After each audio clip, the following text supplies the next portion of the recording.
No other way forward. I plunged at it and I was astonished that the bike made it through. There were 3 of these rivers, and I did get stuck in the middle of the last of them, but this time there were some road builders nearby, the first people I'd seen on the road since Kassel.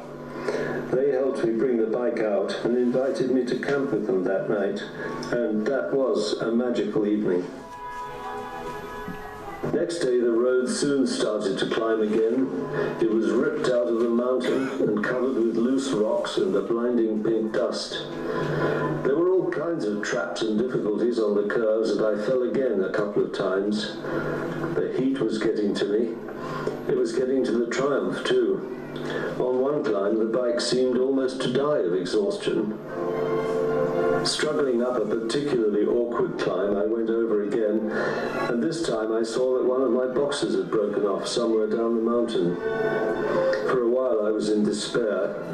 Then I heard a distant rumbling sound from down below and realized that I was being followed by a truck. I had visions of my box being crushed under the wheels until the monster appeared around the bend, and then I saw the driver smiling at me and pointing at something in his cab. Well, that was a delivery. The fiberglass had torn away, and as I was working to fix it, 2 kids dressed in rags came out of the bushes. They were carrying gourds of water, and the older one carried a flute and began playing for me. It was amazing. I was expecting some simple little tune, but he treated me to the most fluent display of flute music I think I'd ever heard. He was showering me with notes, incredible technique. I was astonished. I got back on the bike so mesmerized by the experience that it never crossed my mind to leave them something, and I've regretted it ever since. I got to Gondar eventually on the 5th day after leaving Kassel. 5 incredible days that stretched beneath the limit, although the distance was only 350 miles. From Gondar south, the road was still rough dirt, but not so challenging. In fact, I don't recall dropping the bike again in Africa. There's nothing like learning on the job. The scenery was always spectacular, especially around the Blue Nile Gorge. There was a finger of rock that would be a phenomenon anywhere else. And the sign on this viaduct would be worthy of anyone's collection. Strange, I suppose, that it was in English.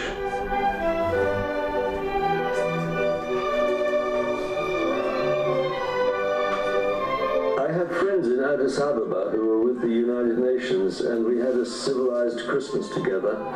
And then we went south to the lake at Awassa, famous for its bird life. I'm told that these saddle-billed storks are a prize for bird watchers, but difficult to photograph with a conventional lens. I went on alone from Awassa and stayed at this so-called hotel in Yamelo. There were some primitive wall hangings that I coveted, but I stayed away generally from souvenir hunting. The fuzzy-wuzzy comb was an exception. After Yamelo, the road to the Kenya border ran out altogether. It was just cross-country over a wide chalky plain from then on, and the whole thing dotted with these extraordinary termite mounds, like an exhibition of modern sculpture. It was New Year's Eve when I arrived in Moyale, in the frontier town, and I was invited to a party with the district commissioner. There was an awful lot of beer, so I stayed in Moyale for a day, admiring the storks and the traditional village houses. After that came the notoriously rough road to Marsabit and Isiolo, but by now I could manage it all right. There was ostrich, giraffe, all kinds of wildlife. The vibration finally fractured the luggage rack, but as if by magic, someone appeared on this totally deserted road who knew a man who had a welder. And that's such a typical African story. Then, after Isiolo, everything changed. The road became good asphalt and rose up the side of Mount Kenya, where miraculously, almost on the equator, the land is as soft and green as England. Here are the great farms and coffee plantations created by the British colonialists. On a gate I saw a sign for the Thompsons, and on a whim I turned in to find a house and a garden that might have been in the Cotswolds. Ruth and Arthur Thompson welcomed me.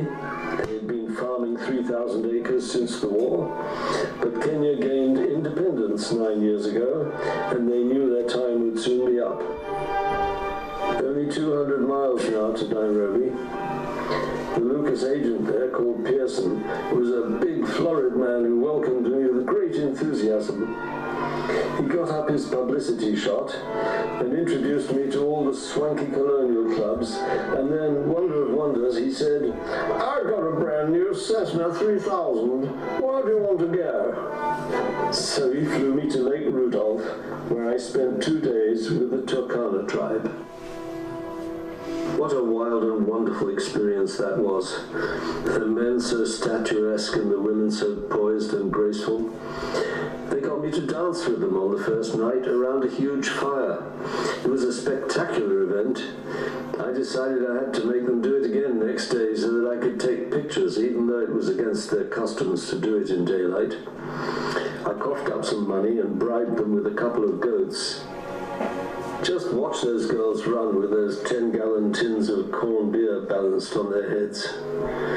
We threw the goats on the fire, and I had some wonderful pictures. The 7,000 miles from London to Nairobi were far and away the most challenging I had to face in Africa. Although Cape Town was almost as far away again, the roads were all made in Britain, and I expected no trouble with them. I relaxed and allowed myself some of the fruits of conquest in the form of amorous episodes, one on the way to Mombasa at the quaintly named Curry Pot Inn, and another in Mombasa itself at an outrageously amoral establishment on Kilindini Street. I went to the beach with its famous sugary sand. I took time to visit the beautiful islands off the Kenya coast. In Lamu, famous for its intricate wood carvings, I found Ian Shaw, a New Zealander and the only other rider I met in all those 4 years who was doing anything like what I was attempting. From Mombasa, a dirt road took me along the coast through cashew plantations. Here's a picture of the cashew. It's fascinating. The nut actually grows outside the fruit, and the fruit itself, which we never see, is delicious when it's stewed. I crossed the border into Tanzania and came out onto the road to Lusaka, the Tanzam Highway, which was partly under construction then and something of a hell run for oil tankers. It rained relentlessly in Tanzania, and I hurried through, but I did spend a night at the Mikumi Reserve, where I photographed these marabou storks. They made me think of old-time arthritic waiters in tails looking for work. In Zambia, some missionaries took me in and introduced me to a local village called Chikankata. The women were so proud to have found a way to use old crown bottle tops as decoration and junk jewelry. Zambia was black, southern Rhodesia was white, and they were not talking to each other. The road crossing the Livingston Bridge was closed by armed patrols. Of course, I spent time at the Victoria Falls. I heard the thundering water from many miles away. And I visited the famous locomotive graveyard for the great steam-driven Garrett war horses of the 20th century. But I had to ride downstream into Botswana to cross over and come back up the other side. I circled around southern Rhodesia to visit the rainforest of Chirinda. A paradise of birds, flowers, exotic insects. And in Chipinga, I met the grandson of a former governor who predicted that Ian Smith's white government would fall in 1980. He was exactly right. That's when Zimbabwe was born. This peculiar example of noodle art is the last picture I have from Africa. It's made from pasta sprayed with gold by an Indian artist in Chipinga. Before I crossed into South Africa at Beit Bridge, I had to change the film in my cameras, and all the pictures I took from then on were lost in Brazil, confiscated by the federal police when they locked me up for being a threat to the dictatorship. The war in the Middle East, which became known as the Oil War, decimated shipping. I had a hard time finding a passage to Brazil. Eventually, I caught a tramp freighter from Mozambique called the Zoe G, but that's another story.